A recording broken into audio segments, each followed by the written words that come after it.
One of the most important things we can ever ask ourselves is in life, do things happen to us or for us? Also, Albert Einstein is said to have asked, is the universe hostile or is the universe benevolent? Is the universe good or evil? Do things happen to us and do they happen for us? And so it's an interesting concept. And when we're constantly focused on the negative in life and constantly focused on the bad, it creates an emotional response in the body and in the mind that impacts us heavily. So basically, kind of what I'm thinking about is how the unconscious is constantly trying to protect. And if the unconscious is constantly trying to protect, our ego, our sense of self is always trying to protect us from bad things happening. The brain's trying to go from pain to relief or pain to pleasure, then I'm constantly looking at life situations as something as bad is happening. And if that's really happening, and a lot of people might use like the Bible verse, for all things work together for the good of those who love God and are called according to his purpose. But how many people really resonate with that, really believe that all things in my life are happening for me for some reason? Now, so many people go through tragedy every day, so it's kind of hard to say like, well, what about 9/11, or what about, this parent or this sibling or this attachment of this person passing, or, death. I can't explain certain aspects of that, and nor do I really want to or get into any of those reasonings or those pieces. But I do know that when our perspective is that this is happening to me and that the universe is evil or bad, or nature is evil and bad, it is going to impact us negatively. Thinking about the first developmental stage and the first developmental stage of trust versus mistrust, when an infant is born sick, it automatically doesn't trust nature. It automatically doesn't trust the world. And so it's also interesting with the fact of nature versus nurture, where, certain animals, they will like leave their kids to nature and where they just have to survive. And how many people think so negatively about, for example's sake, maybe being abandoned by a parent, but maybe being abandoned by a parent was one of the best things that ever happened to you. It's hard to see it that way in a situation, especially when, you take things as you're less than, or you're not good enough, but what if your parent was a criminal? What if they would have taught you a bunch of negative things about life? What if the model that they would have raised you in would have hurt you more?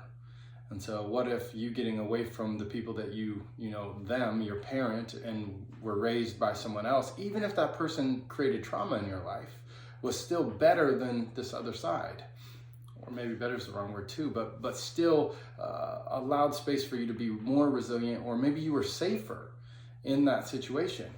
But so many times in life, as a kid especially, because we don't know any better, but also as an adult, we look at life and we look at the situations that are happening is really that it's to me. And so the bad things are happening to me for a certain reason. Now, I might get a little flack for this, but I got this a lot from Tony Robbins, actually, and so the billionaire, and so where he talks about, do things happen to me or for me? And hearing him share the story, it made me start to resonate even more with it. I want to share a little bit of my take on his story, and then kind of go from there. Is Tony talks about, it was Thanksgiving time. It's actually about to be Thanksgiving in this video, this time when I'm making this. If I remember it correctly, he is on his third father. And so him and his siblings and his mom haven't eaten for days. And so they're really hungry. They have no money. And then in that place, there's a knock on the door. Tony runs to the door, and it's a guy there with some food. And Tony runs to his dad and says, "Oh my gosh, Dad, there's somebody at the door. You got to come get the door." And so his dad goes to the door and refuses to get the food from the guy. He shuts the door in his face. And in shutting the door, everyone starts crying and pleading with their dad, "Let us please eat, please get the food." And the guy's banging on the door saying, "Please, sir, just take the food, just for the kids."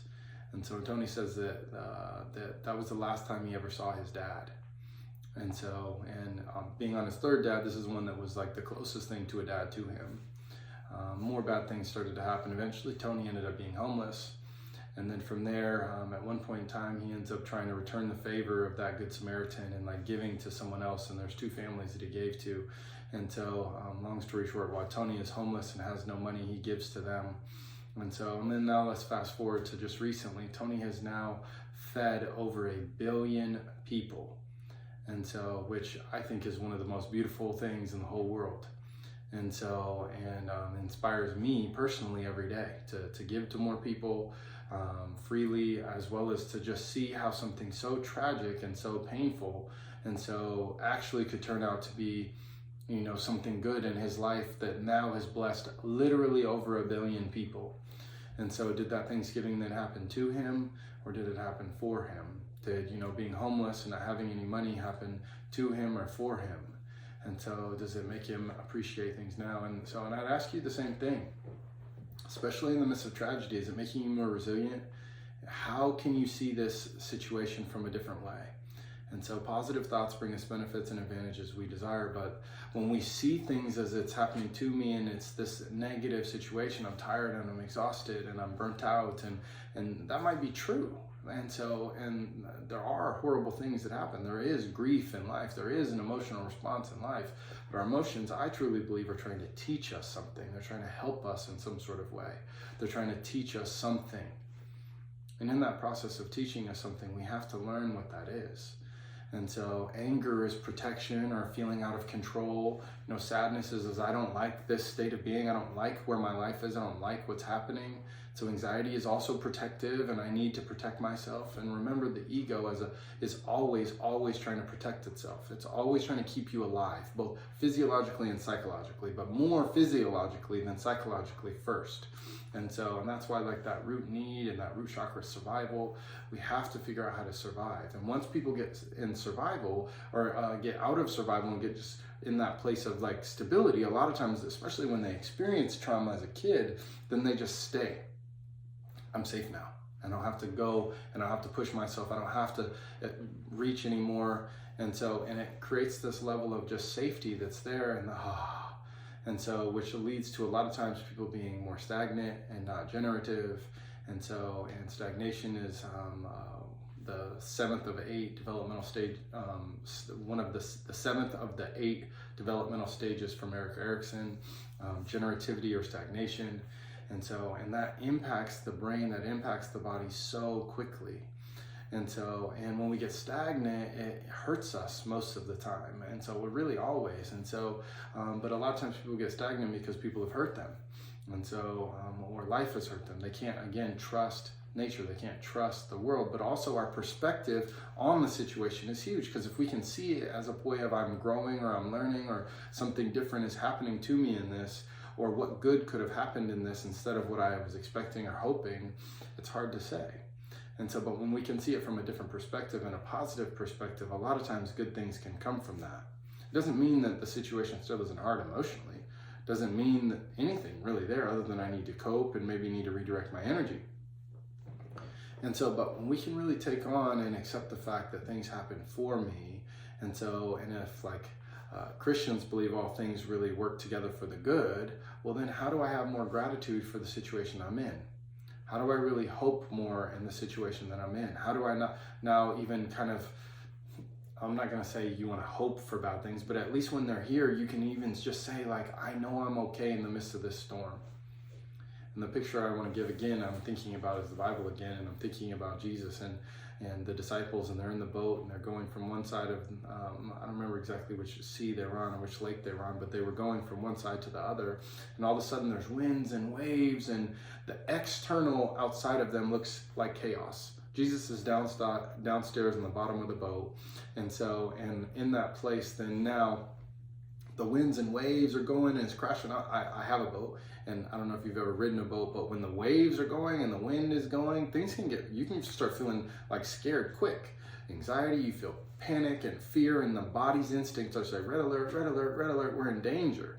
And all the disciples start saying we're in danger and what's going on? We're gonna die. And they run downstairs and they wake Jesus up and they're like, hey, we're gonna all die and you're just down here asleep. And he gets up and he's kind of and then he walks up and he calms everything down in just a second.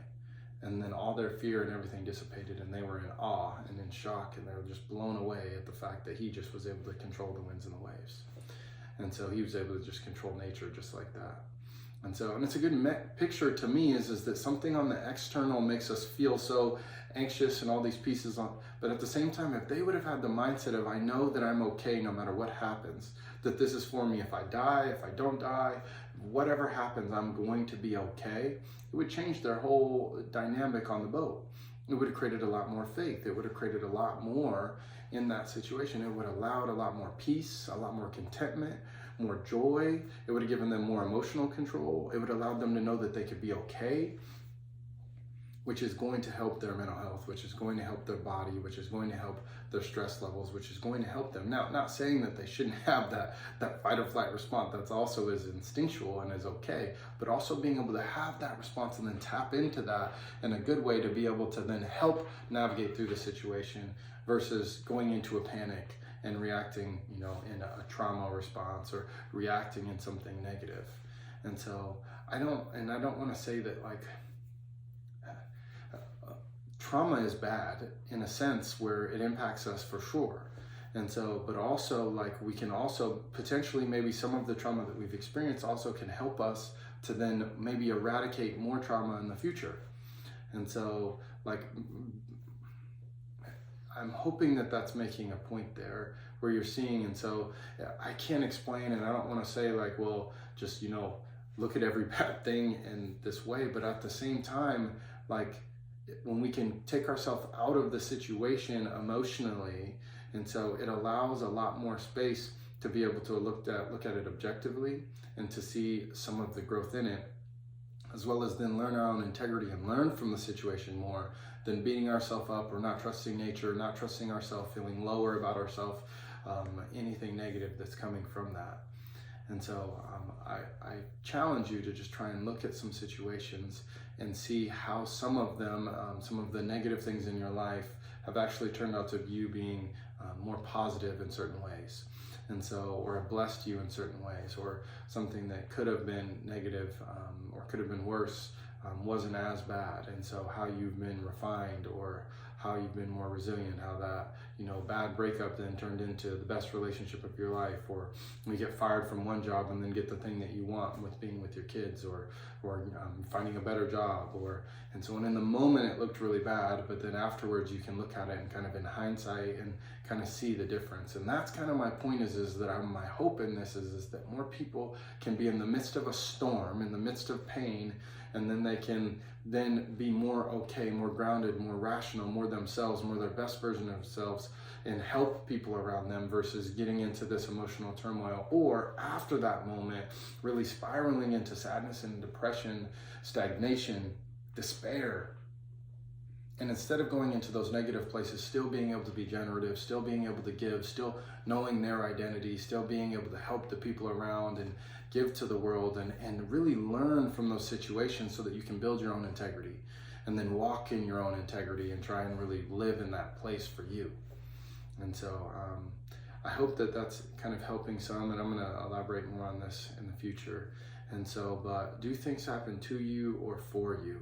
Is nature against you, or is nature for you? Is, the universe benevolent? Is it evil? Is it hostile? And so maybe Hitler, doing what Hitler did, taught everyone in the whole world that we don't like mass genocide and we need to protect against mass genocide. And so maybe different aspects, I'm half black and half white, and so, but maybe different aspects of slavery have helped, and the United States even has helped us to realize that we need to eradicate slavery altogether. And so that it's not healthy. And so, certain things like that, how can we see certain aspects of both small and big as things that can be happening for us in different ways?